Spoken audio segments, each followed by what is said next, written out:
Bonjour à tous, je suis super contente de vous retrouver aujourd'hui sur ma chaîne pour une nouvelle vidéo. Ça y est, c'est le grand moment de vous parler de mes favoris du mois de janvier. J'en ai pas fait en plus en décembre, Enfin, j'ai fait les favoris de l'année, mais je sais pas, je me sens toute perdue. Est-ce que tu veux bien focus là? Oh. Donc c'est parti pour mes favoris du mois, j'espère que ça va vous plaire. On commence tout de suite sans attendre. On va commencer par le random. En numéro 1, c'est une application. Alors, je ne sais pas si elle se trouve sur Apple, mais en tout cas sur Android, elle y est, donc à voir.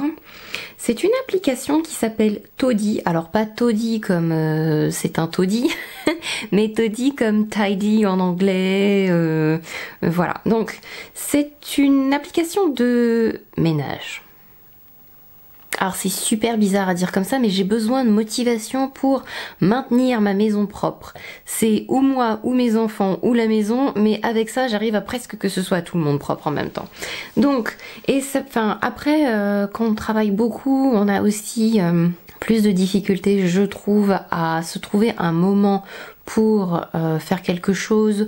On se rend compte que ça traîne, ou on oublie. Il y a des choses qui paraissent évidentes, mais détartrer la bouilloire par exemple, ou cirer les chaussures, autant j'ai pensé à passer à l'aspirateur, autant cirer les chaussures, je vais me rendre après compte, en voulant les mettre, qu'elles sont sales. Vous voyez ce que je veux dire? Toady, c'est donc une application. Alors vous pouvez l'utiliser gratuitement et je l'utilise avec la version gratuite et elle est tout à fait utilisable. Vous choisissez chaque espace de votre maison. Moi j'ai divisé en cuisine, salon, salle à manger, la chambre pour nous, les enfants pour tout ce qui est chambre enfant, les toilettes, la salle de bain, le bureau, etc., etc.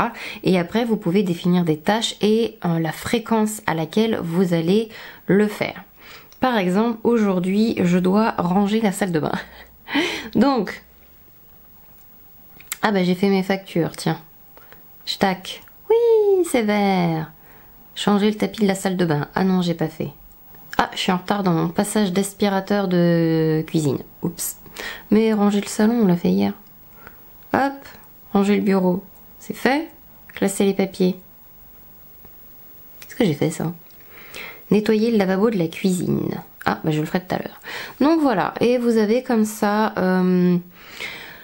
Enfin, il y a plein de choses que vous pouvez faire dedans. Vous pouvez mettre plusieurs tâches par espace à faire. Il vous en suggère, mais vous pouvez en rajouter, ce qui est très pratique. Vous pouvez mettre une fréquence tous les jours, tous les 2 jours, tous les 3 jours. L'aspirateur, moi, je l'ai mis sur tous les 3 jours, par exemple. Enfin voilà, nettoyer les toilettes, passer l'aspirateur, laver par terre, etc. Vider la poubelle. Si vraiment vous... Bon, la poubelle, je pourrais l'enlever à la limite, parce que je pense à le faire tous les jours, mais...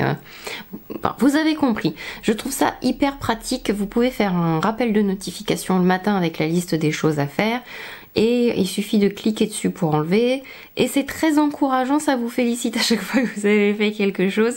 Donc voilà, c'est une application que j'aime beaucoup, je l'utilise depuis plusieurs mois, je suis pas sponsorisée, je cherchais une application pour m'aider à faire le ménage et je dois dire que celle-ci elle est très très bien parce que ça permet de pas perdre le fil, de pas se sortir débordé et de prioriser aussi les tâches qu'il y a à faire et voilà, j'aime beaucoup cette application et elle m'est très utile. Sans transition, je vais vous parler d'un oracle. C'est l'oracle des vampires. Je l'ai montré un peu sur Instagram et vous avez été nombreux, très réceptifs à ce que j'avais acheté et à pourquoi du comment. Donc je me suis dit pourquoi pas en parler un peu dans une vidéo favori. Alors, on va parler de cartes du coup. Les oracles, et parce qu'on m'a posé aussi beaucoup de questions sur Instagram en DM. Un tarot, ou les oracles d'ailleurs, c'est... Comment vous dire? C'est pas deviner le futur, mais c'est vous guider en fait, tout simplement. Vous guider, ou peut-être débloquer des choses, ou... parce que rien n'est figé, hein, c'est vous qui construisez votre avenir. Et ça vous aide aussi à... je trouve que beaucoup d'oracles servent énormément pour le développement personnel, pour parler, etc. Il n'y a pas besoin d'avoir de dons d'interprétation. en tout cas avec les oracles, vous pouvez vous en servir comme je vais vous montrer les plusieurs utilisations pour celui-là, juste pour vous guider ou pour avoir un peu votre mood. Disons que ça vous parle forcément, même si vous ne pouvez pas interpréter ça, si vous n'avez pas de talent divinatoire, on va dire, que un tarot, il faut plus d'interprétation, ça s'apprend, il faut apprendre à les lire, et il faut aussi apprendre à les interpréter. L'oracle que j'ai découvert il n'y a pas longtemps, c'est l'oracle des vampires. Il a été fait par Lucy Cavendish et une illustratrice que j'aime depuis des années qui s'appelle Jasmine Beckett Griffith. Ça va pas forcément parler à tout le monde, mais je trouve ses dessins et son art assez très sympa. Donc ça vient dans une petite pochette dorée. Alors les cartes sont assez grandes, hein. Donc la tranche est rouge, elle est un peu fragile, après ça convient ou ça convient pas, mais je trouve que à la manipulation, la tranche s'abîme un tout petit peu plus vite que mes autres jeux de cartes. Et donc, pourquoi est-ce que vous auriez potentiellement besoin de ce jeu d'oracle ? Le jeu des vampires sert surtout si vous avez une épreuve ou une difficulté que vous rencontrez. Donc il y a plusieurs façons de pouvoir jouer un oracle. Vous pouvez soit faire des tirages classiques à 3 cartes, passé, présent, futur, corps, âme, esprit, etc. Il y a aussi des tirages que je ne connaissais pas, tiens, qui vont avec le petit livret explicatif. Il y a la croix byzantine qui est très intéressante. Et il y a le tirage de 13 pour faire, que je vous le retrouve. Voilà, le chemin à travers la nuit, ils appellent ça, c'est 13 cartes où vous pouvez lire pour 13 heures, 13 jours, 13 mois, 13 cycles de lune, etc. 13 ans si vous avez envie, enfin voilà, faites ce que vous voulez. Et donc il y a 44 cartes, si je ne m'abuse. Je vais vérifier, mais je crois que je ne vous dis pas de bêtises. Vous pouvez tirer une seule carte pour un peu voir votre état d'esprit ou ce que vous devez faire attention, ou ce genre de choses en fait. Donc c'est surtout axé sur les difficultés et sur les épreuves. Et non, faut pas avoir peur, parce que ça s'appelle Oracle des vampires qu'on va venir vous manger dans la nuit. Mais ce que j'aime bien, c'est qu'il y a dans cet oracle plein d'éléments un peu plus terre à terre et de défauts et de qualités humaines. Pourquoi? Eh bien, par exemple, nous avons la courtoisie, que je trouve très jolie d'ailleurs, avec le grand méchant loup. Donc pour être réfléchi, poli, de belle manière, il y a la séduction, la transgression, il y a la jalousie, il y a, vous voyez, des sentiments humains qu'on voit pas forcément. Beaucoup de jeux de cartes vont être très axés sur les qualités un peu humaines. Et il y a la compassion, hein, ça veut pas dire qu'il n'y a pas de qualité à l'intérieur de ce jeu. Hein. Mais il y a la petite touche en plus, vous voyez, du sacrifice. J'aime bien. Et j'aime beaucoup les dessins des cartes, mais j'aime beaucoup Jasmine Beckett Griffith. Donc là, au niveau du dessin, ça va vous parler ou ça va pas vous parler. Le seul petit défaut, c'est que je les trouve vraiment très grandes. À la manipulation, c'est pas forcément super simple. Bon, après, on y arrive. Moi, je bats toujours les cartes comme ça, on va dire. Donc, ah, elle a sauté celle-là. L'appel de la nuit.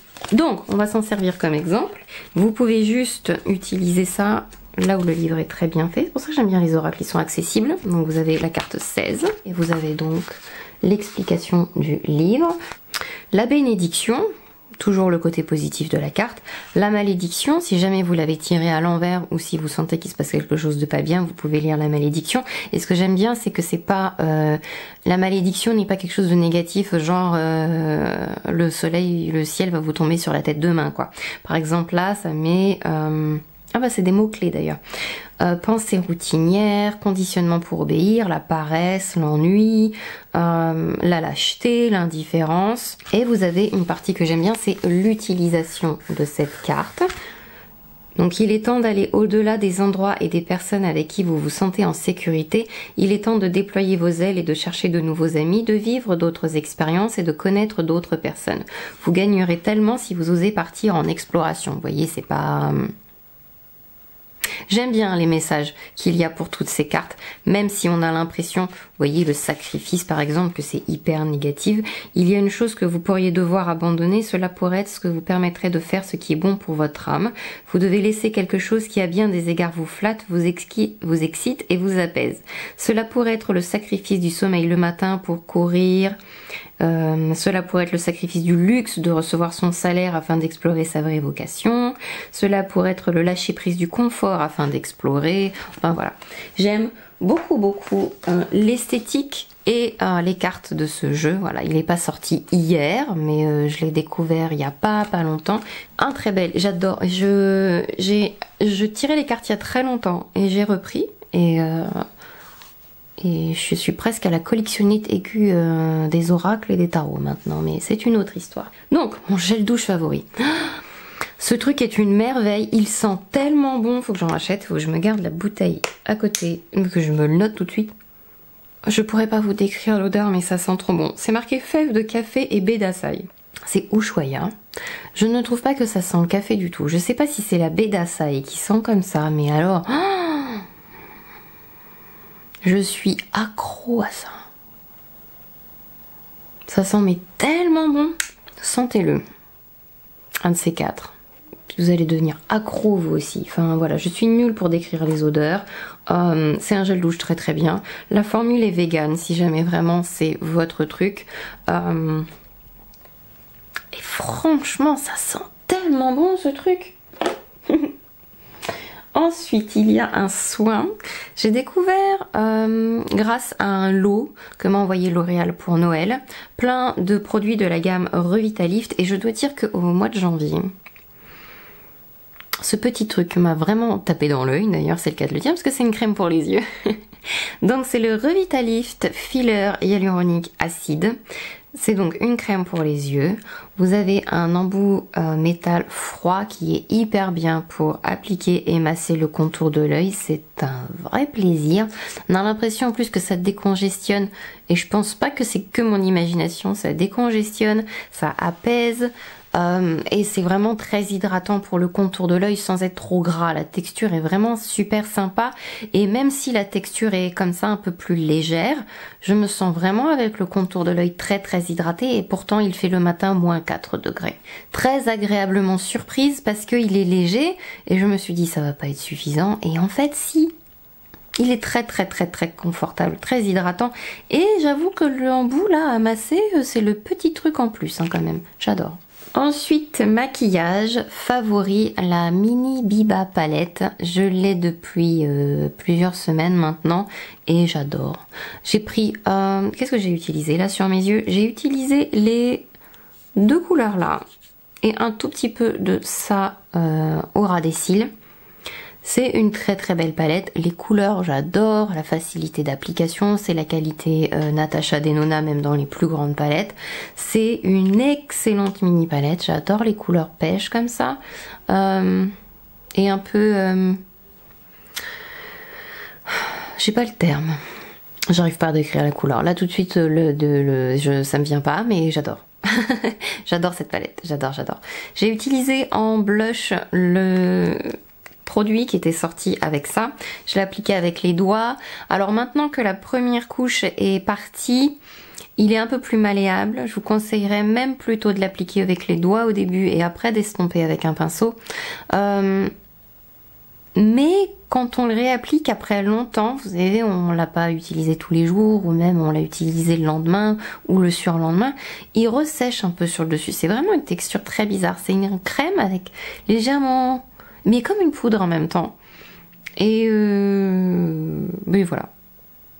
Il est joli mais il n'est pas dans mes favoris pour le moment. Surtout que l'highlighter est trop foncé pour moi. Donc j'ai mis l'highlighter Huda Beauty là, le Rose Quartz. Mais voilà. Mes produits lèvres favoris au mois de janvier. Donc il y a... qu'est-ce que j'ai mis ces produits lèvres? Donc il y a de chez Martine Cosmetics d'abord le crayon à lèvres. J'adore les crayons Martine Cosmetics. Ils sont très bien, ils se taillent très facilement et ils sont vraiment très bien. Je ne possède pour le moment que la couleur Arlette. C'est splendide. Je vais vous swatcher ça. C'est un espèce de rose un peu péchu. Et le rouge à lèvres, qui est aussi un produit que j'ai beaucoup utilisé. Je les adore. C'est la couleur Arlette aussi. Ils vont magnifiquement bien les deux ensemble. J'adore la texture de ce rouge à lèvres. Voilà, donc ça c'est les deux. Magnifique couleur, magnifique sur la bouche.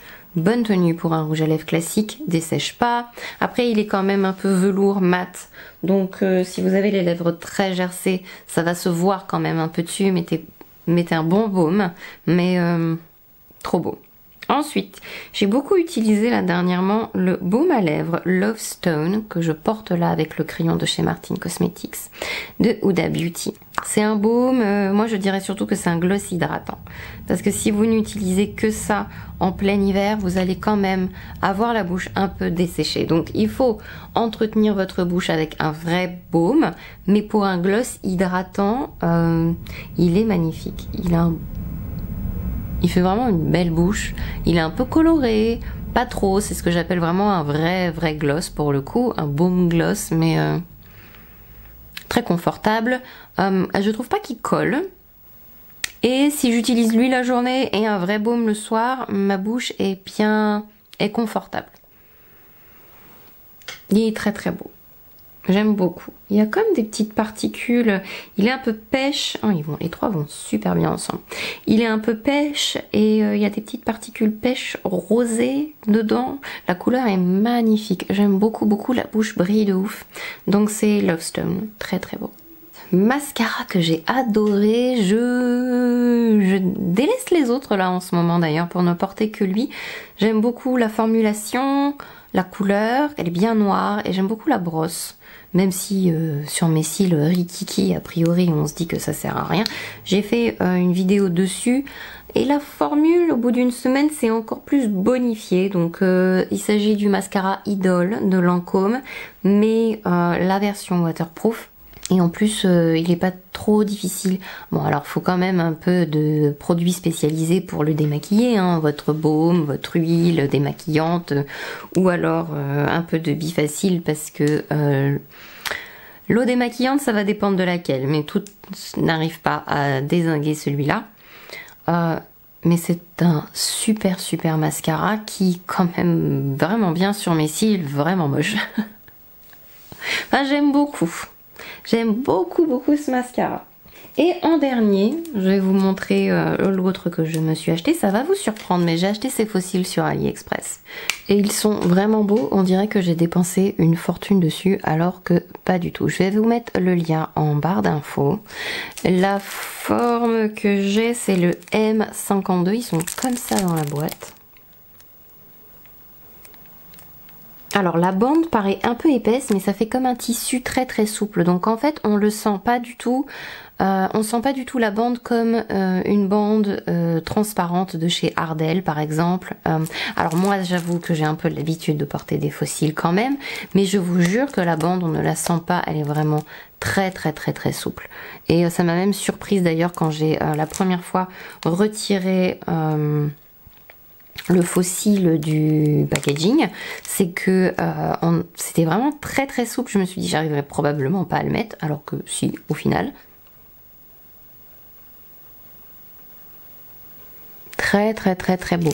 Ça fait vraiment des poils effilés, donc ça donne un air plus naturel. Ils sont vraiment touffus. La bande ne se sent pas. Elle fait un peu tissu très souple. C'est vraiment agréable à porter. En fait, je suis très surprise et ça n'a coûté pratiquement rien. Ils sont formidables. Je devrais peut-être pas vous dire que je les aime d'ailleurs, parce qu'il faudrait que je m'en achète au moins 10. Je rigole, je l'ai déjà fait. Voilà, j'ai terminé cette vidéo. J'espère que ce moment avec moi vous a plu. J'espère vous revoir dans la prochaine vidéo. Prenez soin de vous en attendant surtout, parce que bien en fait je n'ai plus rien de spécial à vous dire maintenant que je vous ai sorti tous mes favoris. N'hésitez pas à me dire en commentaire quels sont les vôtres pour le mois qui vient de s'écouler. Plein de gros bisous à vous et à la prochaine. Bye bye.